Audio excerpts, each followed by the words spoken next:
Storytelling, while still bleeding, equals noise, and healing turns it into medicine.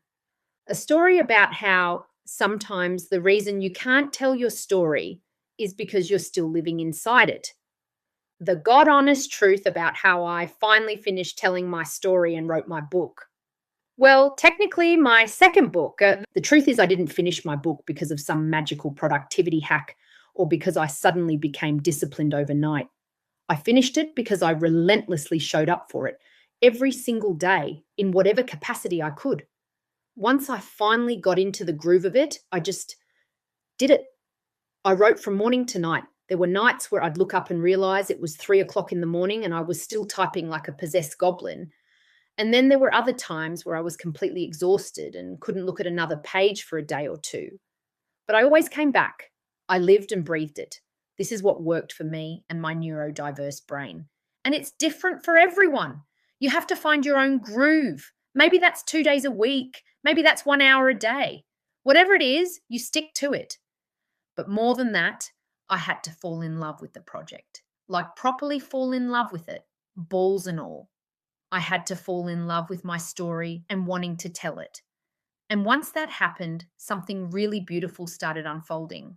I'd be writing, then suddenly remember something, and I'd burst out laughing, proper hysterical laughing. And that joy would trigger another memory, and then I'd have to go write that too. It became this wild journey of remembering and healing and laughing and unpacking all at once. And yeah, it took me 14 fucking years to get there. And something else that mattered just as much as showing up was learning how to honor my physical, mental, and emotional limitations in real time. Sometimes my body said no, and that had to be okay. Sometimes my mind also said no. Other times, my healing journey required my energy somewhere else entirely. And all of that was valid. I had to learn how to navigate that depending on the week, the day, or the month, without forcing, without bullying myself, without pretending I was a machine. Some seasons were for writing, some seasons were for resting, some were for deep healing. And part of finishing my second book was learning how to listen to myself instead of overriding myself. And it's really important for me to acknowledge this part. Had I not healed and worked through my own shit, I never would have finished it. Even though I tried so many times over those years to write, to show up, to push through, the truth is I simply wasn't ready to voice the story in a healthy way. I wasn't ready to tell it from a grounded place. I wasn't ready to tell it without a victim mindset. I wasn't ready to tell it as this happened for me instead of this happened to me. I wasn't ready to tell it with humor, hindsight, learnings, and perspective. And that matters because there's a massive difference between telling a story while you're still bleeding and telling it once you've learned how to hold the wound. When you talk before you're ready, the story comes out tangled and charged, not because you're broken, but because your nervous system is still holding the trauma. I see this all the time now, people processing publicly because they haven't processed privately yet, and I get it. I lived it. But healed stories don't re-traumatize people, they regulate them. They offer clarity, they offer hope, they offer permission. And I wasn't there yet. And this is why I believe so deeply in telling our stories, not for attention, not for validation, but because once we've done the work, once we've moved through the pain and into perspective, our lived experiences become medicine. Your story gives someone else permission to breathe. It helps someone feel less alone. It shows someone that healing is possible. Healed stories don't just free the teller, they quietly reach out and hold the people who are still walking through their own dark corridors. That's the magic of storytelling. That's why it matters. For me, my story was deeply hinged to my healing. I was still energetically tied to so much of it. I was still interacting with people from that chapter of my life because of family connections and real world logistics. And then there was also this massive chunk of emotional stuff that I had boxed up, sealed tight, labeled fragile, shoved into a room and decided never to open again. That was my strategy. And every time I tried to write, my system blocked me for 14 years because writing meant facing the feelings, the pain, the disappointment, the sense of being let down, and everything that period of my life represented for me.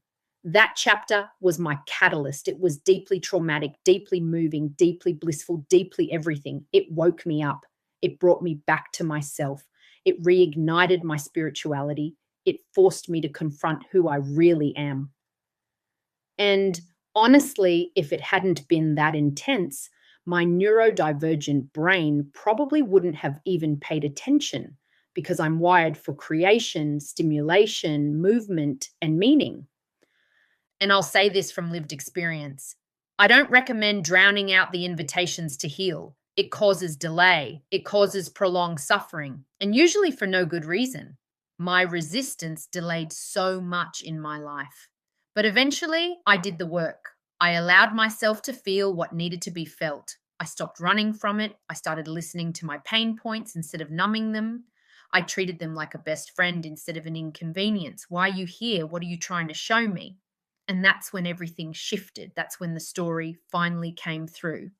Technically, Married to Fiji was my second book. My first book was something I created with the help of an incredible editor and writing coach. And that experience taught me so much about the process, about structure, planning, expression, and discipline. But years later, I realized it no longer aligned with who I had become.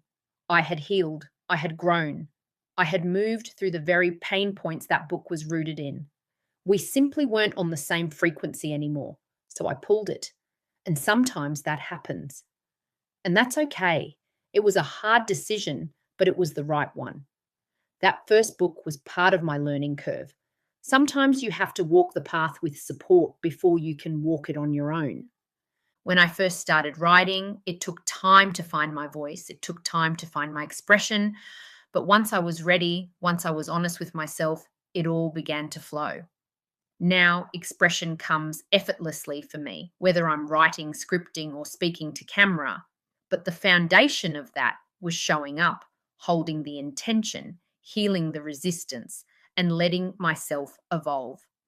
If you know deep down in your heart that you want to tell your story, whether that's through writing, video, or speaking, and you feel blocked, that's not failure. That's information. That's your nervous system and your soul saying there's something here that needs attention.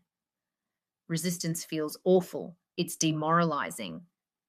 You know the story is inside you, but you can't get it out. And usually that's an invitation to look underneath. Pain points exist for a reason. Just like physical pain in the body, instead of masking it, I learned to ask it questions. Why are you here? What are you trying to show me? I had to talk to me like a best friend would. It's not easy, but it's necessary. I also had to stop controlling the process. Once I got quiet enough in my mind and allowed myself to flow, the heart took over. The heart knows what it needs to say. It tells the story exactly how it's meant to be told. If you let it, there are practical steps too, of course. You start with the essence of your story, not the title, not the formatting. The essence, the emotional core, the big lesson, the big wound, the big awakening.